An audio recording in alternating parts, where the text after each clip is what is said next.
Let's play a song that uses this principle of contrary motion to the max. It's called Counterpoint, and we're capoed up on the 5th fret.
These are the chords to Counterpoint.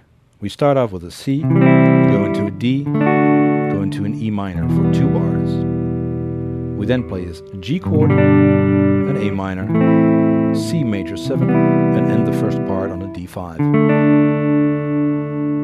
The second part starts with a C over G, a D over F sharp, an E minor 7th, a D5,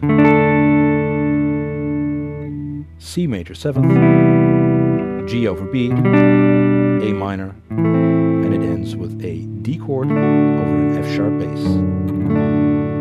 Now, even when you play a simple chord progression like C to D in your cowboy-shaped chords, you can introduce some contrary motion. In the most elementary shaped C to D progression, the C would want to go up to a D, and the E melody would go up to an F sharp. But if we play a C chord with the G melody note on top, which is the 3rd fret of the 1st string, we've added contrary motion. The C still goes up to a D, but the melody note now moves down from a G to an F sharp. In the song Counterpoint that we've just played, we keep using this principle. The bass line that we're playing is from C to D to E, going up, and the melody walks down from a G to an F sharp to an E, and then further down to a D to a C, so D to a C to a B to an A. Now, if you play these 2 lines together through the whole chord progression, you'll hear the contrary motion very clearly. It sounds like this: 1, 2, 3, 4.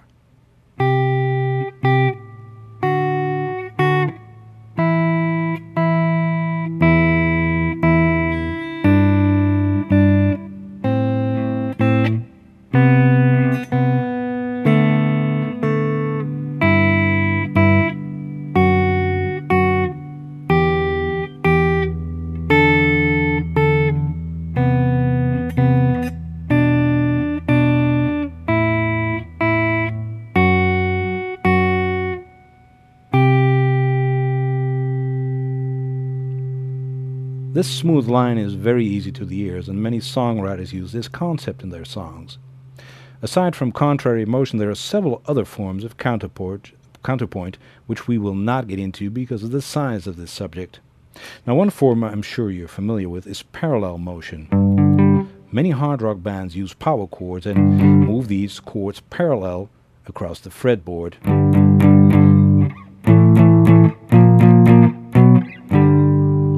It basically means that all the voices you play go up and down together. Now, some writers prefer to use bar chords and often end up playing parallel motion like this.